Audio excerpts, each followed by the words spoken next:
5, 4, 3, 2, 1.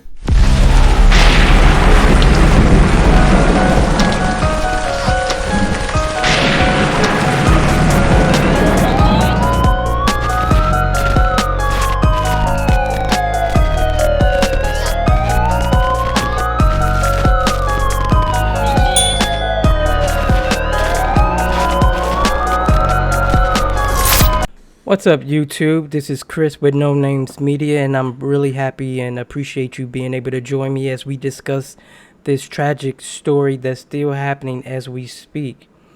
Now, what we're going to discuss today is a situation that started back in November. No, it started back in October of last year, 2022. So the woman you see on the screen is the mother of the victim that we'll be mainly discussing tonight. So what happened on her son worked in Mississippi. He didn't have a car. His car was out of order. And what he would do, he would normally get rides from a co-worker and to work and from work. And while he was out there, he was on a temporary thing. He was just trying to get some money to get his fish business back up and running because it had shut down during the pandemic. So he got a temporary job out there in Mississippi, and he would get rides from co-workers to and from his hotel, which was a few miles down the road. So on October 2nd, he text messaged his mom first and told her, hey, I'm not seeing eye to eye with the guy, the boss, the manager, the supervisor here. And I think he's trying to get some guys to harm me, to kill me, is what he said in the text message. And so after work, he decided to walk home because the guy who would give him a ride was within that group of men who turned on him. And so what happened, he decided to walk those miles to his motel room. And during that walk, he called his mother and said, hey, Mom, it's these guys. It's three trucks full of white men trying to kill me. They're chasing me and they're calling me all types of N-words. I think they're seriously, literally about to try to kill me, Mom. I need some help. They got off the phone because his mother, told him he needs to call the police. So what happened after that, she never heard from him again. This was on October 2nd. From that moment, that last phone call she had of her son saying, hey, these white men are trying to kill me, it went blank. She didn't hear anything from him. He was listed as missing until November 2nd. When November 2nd came around, his body was found in the woods. Now, as I stated before at the beginning of the video, that the police in Mississippi determined that his cause of death was not suspicious.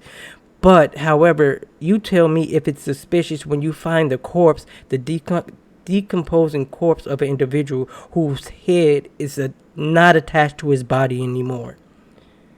His head was separated from his body. His spine and everything was in one location, his body was in another, and his head in another. And the police said that was simply because of wild animals got to it and were feeding on him while his corpse lay there. Not only that, during that time, he was suspected, or most likely was dead, on the 2nd of October. 2 days, I believe on October 5th, and the records show that someone attempted to withdraw $500 from his debit card. And the police still didn't find that suspicious. So that's 3 different circumstances of suspicious activity around the death of a person, but the police in Mississippi are so racist and lazy that they don't want to even admit that, hey, this is a crime. This black man was murdered and we need to do our job and find out who killed him. So the first thing that they have is the text message proof that he sent his mom that someone was out to kill him, that he's having problems, and that this man he's working with not seeing eye to eye, and he's trying to set him up. That's evidence number 1 right there. You have a suspect right there. You have someone you can go talk to, and you kind of have a motive. You know what I'm saying? You have a workplace disagreement, a workplace argument. That's a motive. The second thing is that you found somebody's body whose head is no longer attached to the corpse or the spine. That alone says that this may not be wild animals, because they stated that it was wild animals who did that to him before the autopsy was even done. And then the third strike about finding sufficient evidence to label this a homicide was that someone tried to use a dead man's debit card to withdraw money. Now, there are cameras everywhere. You can look at the date and time and where that card was being used and the time it was attempted to be money withdrawn. And you just go simply look at the cameras and see if you can find anybody who was at that ATM at that time. And then you simply go and you talk to them. But for the police of Mississippi to continue to do what the police of Mississippi do and what they've done for centuries when it comes to black people, they simply do nothing. Now, either they're doing something by covering it up, or they're doing something simply by not finding out the perpetrators of this crime. And unfortunately, that's not a shock. It should be in 2023, but unfortunately, it's not a shock, and I'm not surprised, considering back in 2020, 2021, and even in the early part of 2022, there were dozens of black people who were hanging from trees from California to Texas, and the police, before autopsy or crime scene thorough investigation was done, they would just simply label it suicide. Now, when you have a police force that don't even attempt to solve your crimes, then you don't have a police force at all. I don't know what you want to call it, but it certainly isn't a police force. Those certainly are detectives. Now, I wish I can go to my job and simply pick and choose when I want to do it, because then that would give me leeway to just do whatever I want to. But see, most of us in America don't have jobs where we can just pick and choose when we want to do our job correctly or not, because we'll be fired.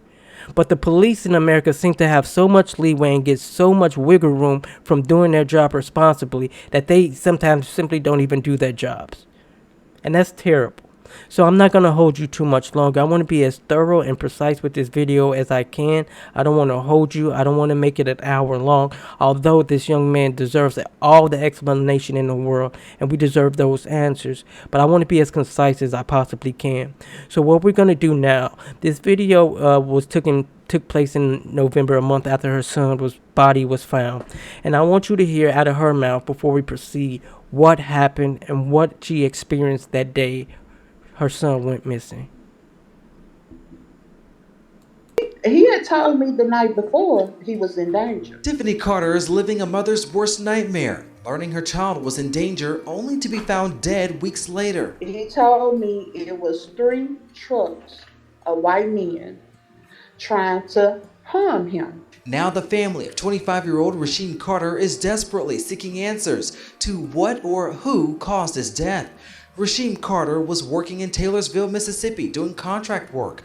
While in the small town, Rasheen Carter reportedly told his mom white men had been following him around town in their pickup truck. My whole concern was to get him to go to the police station. The last time I talked to him was October the 2nd at 10:46 in the morning. WLBT reports Rasheen Carter was last seen outside a Super 8 hotel on October 2nd in Laurel, Mississippi. A couple days later, Tiffany Carter says she went to Taylorsville to file a missing persons report for her son's disappearance. It wasn't until a month later his body was found in a field. The family says deputies notified them after capturing Rasheen Carter on surveillance. They had captured him on a deer feeding image on October the 2nd. It looked like it had been cut off. Okay. That they sent her to ask her, was this her child? And they identified him by the pants that he had on. His wallet was found. His key card to the hotel room. Despite the remains of Rasheen Carter being found, his family says they're still waiting on the body to be returned from the Mississippi Crime Lab so they can conduct their own independent autopsy. In the meantime, the family says they plan to hire a lawyer to help get answers from authorities. Now, there's a few points I want to make about what was in that video. In that video, the commentator or the narrator said that Rasheen was last seen at the Super 8 hotel on October 2nd. But in articles that I've read since this video, and I believe it could have been this very article that we were watching the video, the mother disputes that. The mother said he never made it back to his hotel that day because he didn't even have a car. And the process of him walking to his hotel, he was being chased by these men. So he never made it there. So whatever report or whoever gave the police that false, or the police that simply made it up, but whoever gave the police that information, the mother said it's not true. Her son never made it back to his motel that day. So, another point that I wanted to to discuss was the fact that the deer feeding video, I believe the other lady who was speaking at the end of the video, maybe an aunt, sister, cousin, some relative of the family, she said that the police found Rasheem was caught on a deer feeding video. For those of you who don't know, deer feeding videos are videos that hunters place in the woods, and they are motion activated so they can keep a track of of wildlife and deer and that sort of thing. So when time to hunt, I guess they can see when, if there's deer in the area, have deer pass by, or just simply security, for people too. A lot of people out there in Mississippi have a lot of land with woods in it, and, people are really protective of their property, so they will put these deer cameras in the woods just to keep an eye on their property, not even necessarily wildlife. And he was captured on one of these deer cameras, and I have that photo. So, on that photo that I'm about to show you, you can see Rasheem with his shirt off and a big ass log in his hand, looking in the opposite direction away from the camera as if he's being chased or followed by someone. Now, it's ironic that the lady who explained, that image to us said that it was cut off, because in that video, it's likely you will see the men who were chasing him. And if the police purposely edited that out, then the police are complicit in his murder. Does that make sense? So here's the video, here's the image I'm going to show you all of Rasheen Carter in the deer woods.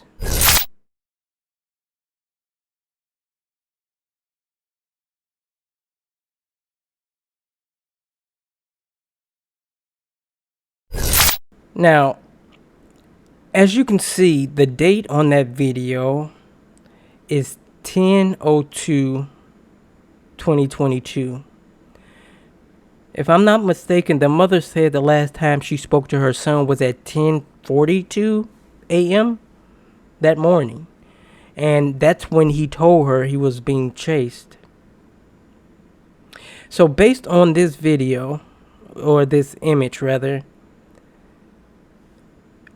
is the police saying that Rasheen, from the time he spoke to his mother to the time he caught on this deer video, he made it back to his motel? And then what, he went back out into the woods? Or something like that? Because that's about probably like 6 hour gap of where was this man? What happened to him? And quite frankly, he had to be through a whole lot to have his shirt off. And he looks like he has bruises on his back. So this man could have possibly been beaten and tortured for hours before he managed to get away. And this is the image we see of him making it away from his captors before I strongly believe they ultimately caught him again and ended his life. I'm going to show you a news video now. We're going to watch that together. This news video was taken a week after he was reported missing. This is from the local news in that area. So he was missing on the 2nd. This news video, this news clip came out about on the 7th, October 7th, between the 7th or the 9th. It doesn't tell me the exact date of the video. It just says 5 months ago or 6 months ago. But once I play the video, I believe it probably at the bottom of the screen. It's a news video, so I believe it'll show you what date it is that the news reporter did her report on the situation. So here you go. Rasheen Carter has now been missing for over a week, mysteriously disappearing while contracted to work in Taylorsville, Mississippi. 12 News' Marie Menefield spoke with the family of the missing man. The family of Rasheem Carter are desperate to find their loved one, saying it isn't like him to go this long with no communication. I'm angry. Fayette Town Square, the original meeting spot for Rasheem Carter's search party before making the long journey to Taylorsville. Described as an ambitious entrepreneur, caring son, brother, and father, his mother says she's angry and heartbroken. You know, because my heart is heavy. My heart is heavy. And you know, who wants to wake up and not see their child come through the door or not hear from their child? Who wants to wake up and have to deal with it? No mother. You know, no mother.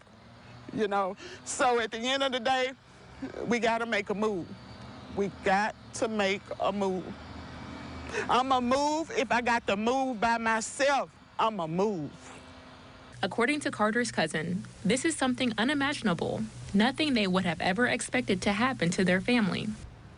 It's like unreal because you just see stuff like this on movies. So we were looking for footprints, maybe an article of clothing or a shoe or something he might have dropped. We couldn't find anything.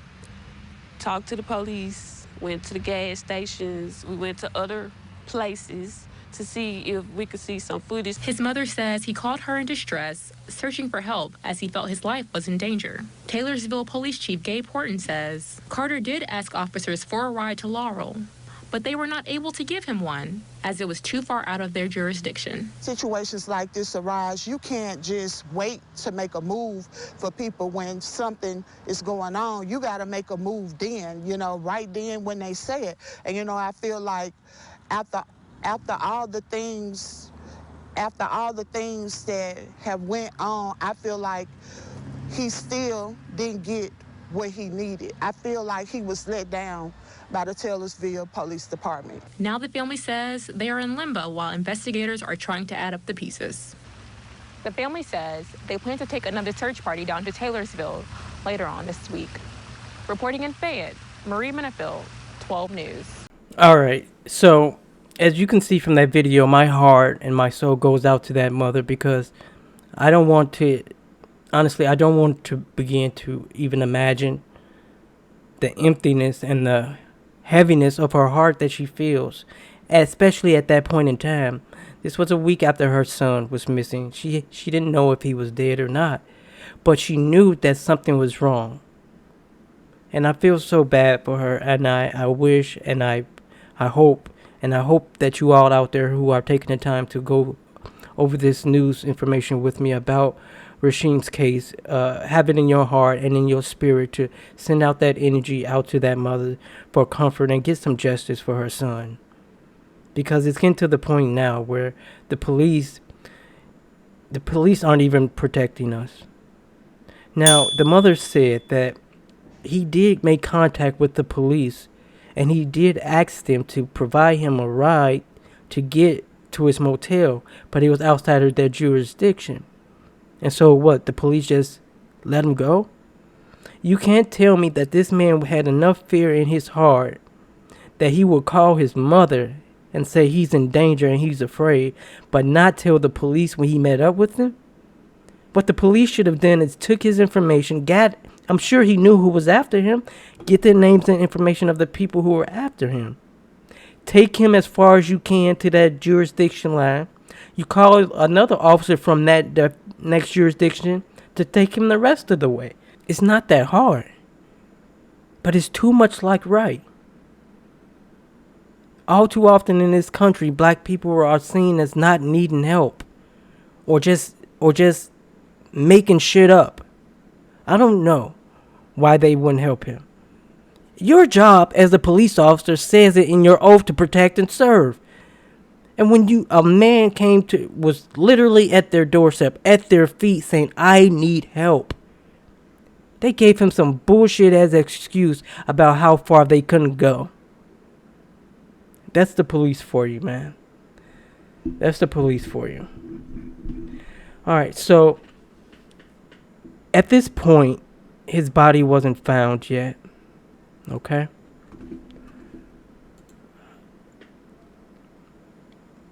Give me one moment. I have many articles and pieces of information about this young man with different dates and times on it because, like I said, I want to follow this chronologically as best I can to get a better perspective on what happened to him.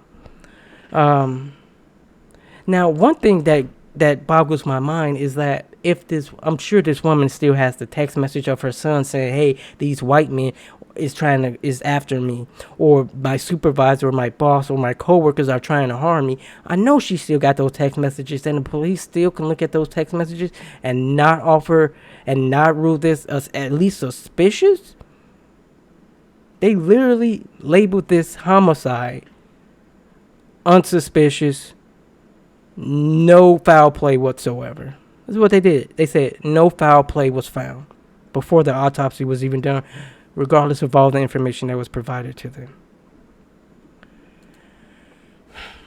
So, currently at the moment, the mother has the help of Benjamin Crump. She's suing the police department, and they are asking for the Justice Department to get involved in this investigation to find out exactly what happened to her son and to get it ruled, rightfully so, not as normal cause of death, but as a suspicious death, homicide even. So that's what his mom is currently doing. Here's another news article I want to share with you all, okay? This is a news article that was done by the same lady. What's so crazy? This reporter, she's the exact same lady from the last news report that we just watched. But this one was done 15 hours ago. This is the latest that we have from their local news. So I'm going to share it with you all right now. Civil rights attorney Ben Crump was in Jackson today, calling for answers in the mysterious death of a young Fayette man whose remains were found a month after he went missing. 12 News' Leah Williams heard from attorneys who are calling on the U.S. Department of Justice to step in. Leah? Melanie, the state medical examiner's office was not able to determine a cause of death for 25-year-old Rasheen Carter. His family believes there was foul play, so their attorney sent a letter to the Department of Justice asking them to get involved. We want to warn you that some of the video is graphic and could be disturbing to some viewers. 25-year-old Rasheen Carter of Fayette was contracted to work in Smith County last year. Carter went missing in October after texting his mother that his life was in danger. He said, "Me and the owner of this company not seeing eye to eye, mama." His name, which I can't say at this time, but if anything happened to me, he's responsible for it. I'm too smart, mama. He got these guys wanting to kill me. And that's what he sent to me. Attorneys say there was an attempt to use Carter's credit card in Taylorsville while he was missing. A month after his disappearance, some of his remains were found in Smith County. His head was severed from his body. His vertebrae, his spinal cord, was in another spot they discovered away from his severed head. They have recently found remains that they believe are also Rasheen Carter. The Mississippi State Medical Examiner's Office was not able to determine a cause of death because some of Carter's remains were in an advanced state of decomposition. Attorney Carlos Moore called it one of the most disturbing cases of his lifetime. I've been a Mississippian for all 46 years of my life, and I've never heard of a crime this horrific in my life. I was not living during the time of Emmett Till. I heard about that and read about it in the history books, but I thought we had progressed in Mississippi. The Smith County Sheriff's Office is leading the investigation, and the Mississippi Bureau of Investigation is assisting. But his family says more needs to be done, so attorneys sent a letter asking the U.S. Department of Justice to get involved. We need the highest levels of law enforcement to administer justice for Rasheen Carter as if he was your child. The Smith County Sheriff says he's waiting for the findings from search warrants to come back. He also says he welcomes the involvement of the Department of Justice. I reached out to MBI as well, but the agency declined to comment on this investigation. Melanie, back to you. And there you have it. That's the latest from this tragic story. And and earlier I said it was about a week or a few days that someone tried to use his card, but it was actually a month after he was found. His body was found and he was dead, because you can tell pretty much that he was been dead for a while. So from what they was able to understand was that a month after he was dead, someone tried to use his card to get money off of it. And what's so sad and depressing is the fact that this young man, on so many different levels when he was alive, requested help from authorities who were in the position and who are hired to provide that help, and he couldn't get it. And even now, in his death, his family is requesting help from those who are hired to give it, and they're not receiving it. So you can't get help alive or dead as a black man in Mississippi, let alone a black man or a black woman in America. And that's really sad. That's the tragic part, that you have police officers and detectives openly for the entire nation to see, that news people are reporting on it, saying that they're not going to do their job. I hope that those search warrants that they mentioned yield some results. Unfortunately, chances are slim because of all the time that's passed. And, you know, at some point it has to be on purpose. When these people know that the longer you hold out on these investigations, the longer you stall out and you just label this type of stuff none, you know, as accidental or nothing suspicious, that this sort of evidence can get destroyed. Not only the fact that this young man's body was out there in the elements for so long, that destroyed evidence, because they can't even determine a cause of death. But the people you will want to speak to, the DNA that could have been captured and got off his body, all these sorts of situations, like their locations, all this sort of stuff that could have been used to find the perpetrators of this crime. If the police had done their job when they were supposed to, this would not be an issue today. This would not be an issue in 2023 when it happened in 2022. But the fact that the police purposely let it drag out this long and hope that it would just go away, it destroys so much evidence. But I have confidence in that. I have confidence that there are people within the system who do want to find justice for this young man, who do want to at least put his mother's heart at ease just a little bit. I do have faith in that. And I just don't have faith in the police of that town, for good or for worse. I thank you all. As always, I'm going to stay up on this story. Please like and subscribe so that you can be kept up to date with No Names Media, kept up to date with this news about this young man's death and the findings that we'll be looking for going forward. And thank you. And one thing I do want to share with you all, I finally got the name No Names Media trademarked, and I'm really happy and ecstatic about that. And that just pushes me and motivates me to go harder for my brand. Something that I created and something that I own. And I would really love, and I appreciate you all for being a part of this with me, this journey with me, this trial and error situation of getting the news out there right, making sure the video, the audio, and all that is right. This is the trial and error. But with every video, I believe that I'm getting better and better. And with every video, I hope that you come back more and more to share in these stories and to discuss these situations that's happening in our country. Thank you again. My name is Chris with No Names Media. You take care out there, and I'm out.